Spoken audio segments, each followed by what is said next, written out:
মালয়েশিয়ায় বাংলাদেশি কর্মী পাঠাতে 25 এজেন্সির তালিকা প্রকাশ। ঠাকুরগাঁও 1 আসন শূন্য ঘোষণা। জাতীয় স্মৃতিসৌধে মুক্তিযুদ্ধের শহীদদের প্রতি নবনির্বাচিত রাষ্ট্রপতির শ্রদ্ধা। এক ধাক্কায় ভরিতে সোনার দাম বাড়ল 5,482 টাকা। ভ্যাপসা গরমে হাঁসফাঁস জনজীবন, স্বস্তি মিলবে বৃষ্টিতে। পর্তুগালে জনসমক্ষে মুখ ঢেকে রাখার ওপর নিষেধাজ্ঞা জারি। বাংলাদেশ সহ 75 দেশের অধিবাসী ভিসা স্থগিতের নীতি বাতিল মার্কিন আদালতে। দর্শক, শুনছিলেন দিনের খবরের প্রধান শিরোনাম, এবার বিস্তারিত।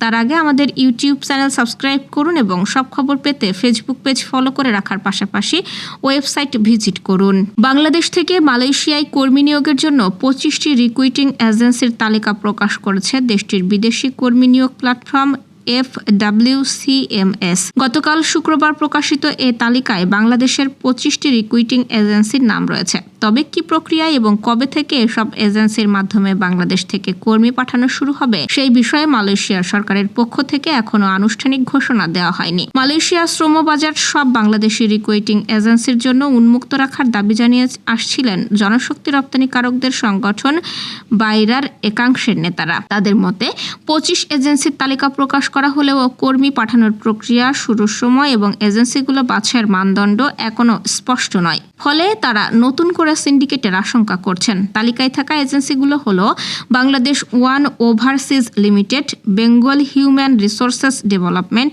General trading company, Messrs united Gulf services, এনএসা ইয়ার international, Attaqwa overseas limited, earth smart Bangladesh limited, Khanjahan Ali overseas, Messrs Al Shatup overseas, motherland overseas limited, Rifa international, valley trade international, A plus international, Al Hayat overseas, Bhaluka overseas, brothers trading and connecting limited, Chandpur international, country employment agency, goodness services limited, jewel Rinku enterprise, Messrs Satkhira international, ম্যানোগ্রেভ career link, neighbours associated limited, Tania trade international ও anchor care global migration. মালয়েশিয়ার শ্রমবাজারে বাংলাদেশি কর্মী পাঠাতে অতীতেও agency বাছাই নিয়ে বিতর্ক হয়েছে।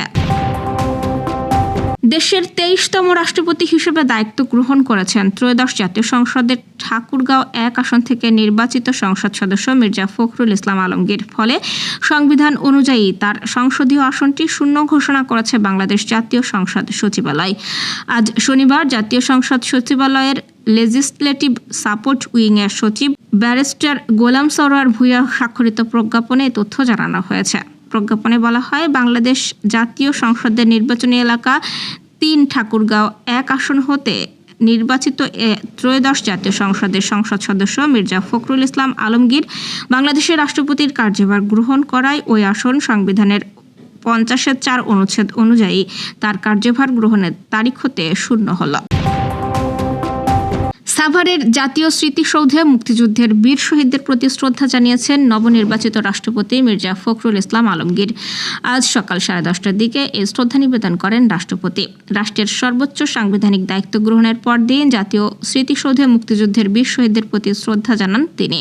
বীর শহীদদের শ্রদ্ধা জানানোর মধ্য দিয়ে শুরু হলো তার রাষ্ট্রীয় দায়িত্বের আনুষ্ঠানিক যাত্রা। এ সময় সেনা, নৌ ও বিমান বাহিনীর একটি দল নবনির্বাচিত রাষ্ট্রপতিকে গার্ড অব অনার দেন।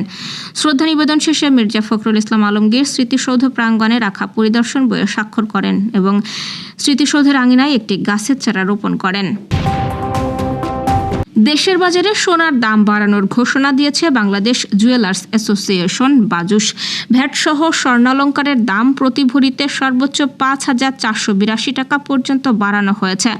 আজ সকাল 10টা থেকে সোনার এই নতুন দাম কার্যকর করা হয়েছে। বিজ্ঞপ্তিতে বাজুস জানিয়েছে, আজ সকাল 9টায় বাজুসের মূল্য নির্ধারণ ও মূল্য পর্যবেক্ষণ সংক্রান্ত স্থায়ী কমিটির এক বৈঠকে এই নতুন দাম নির্ধারণের সিদ্ধান্ত নেওয়া হয়। নতুন মূল্য তালিকা অনুযায়ী এখন ভ্যাট সহ সবচেয়ে ভালো মানের বা 22 ক্যারেটের প্রতি ভরি স্বর্ণালংকারের নতুন দাম নির্ধারণ করা হয়েছে 2,46,110 টাকা, যা গতকাল ছিল 2,40,628 টাকা। 21 ক্যারেটের প্রতি ভরি সোনার নতুন দাম নির্ধারণ করা হয়েছে 2,35,035 টাকা। 18 ক্যারেটের প্রতি ভরি সোনা এখন থেকে বিক্রি হবে 2,01,846 টাকা এবং সনাতন পদ্ধতির প্রতি ভরি সোনার নতুন দাম 1,64,812 টাকা। সোনার দামের সঙ্গে বাড়ানো হয়েছে রূপার দাম। 22 ক্যারেটের 1 ভরি রূপার দাম 5,482 টাকা। এছাড়া 21 ক্যারেটের প্রতি ভরি রূপা 5,249 টাকা, 18 ক্যারেটের প্রতি ভরি 4,491 টাকা এবং সনাতন পদ্ধতির প্রতি ভরি রূপার দাম 3,383 টাকা নির্ধারণ করা হয়েছে। টানা কয়েকদিন বৃষ্টির পরিমাণ কমে যাওয়ায় বাতাসে জলীয় বাষ্পের পরিমাণ বেড়েছে। এতে দিনরাত ভ্যাপসা গরমে অতিষ্ঠ হয়ে উঠেছে জনজীবন। তাপমাত্রা খুব বেশি না হলেও অতিরিক্ত আর্দ্রতার কারণে স্বাভাবিকের চেয়ে বেশি গরম অনুভূত হচ্ছে। আবহাওয়া অধিদপ্তর জানিয়েছে, বর্তমানে দেশের বিভিন্ন অঞ্চলে বাতাসে জলীয় বাষ্পের পরিমাণ 70 থেকে 80% মধ্যে রয়েছে। শুক্রবার বিকেল 5টায় ঢাকায় আপেক্ষিক আর্দ্রতা ছিল 81%। একই সময়ে খুলনায় 80, রংপুরে 85, সিলেটে 79, ময়মনসিংহে 75, চট্টগ্রামে 74 এবং বরিশালে 74% আর্দ্রতা রেকর্ড করা হয়েছে। আবহাওয়াবিদদের মতে, বৃষ্টিহীন আবহাওয়া, বাতাসের গতিবেগ কম থাকা এবং অতিরিক্ত আর্দ্রতার কারণে শরীরের ঘাম সহজে শুকাচ্ছে না। ফলে প্রকৃত তাপমাত্রার তুলনায় গরমের অনুভূতি 2 থেকে 3 ডিগ্রি সেলসিয়াস বেশি হচ্ছে। এই অস্বস্তিকর পরিস্থিতি আরও 4 থেকে 5 দিন থাকতে পারে। তবে স্বস্তির খবরও দিয়েছে আবহাওয়া অধিদপ্তর।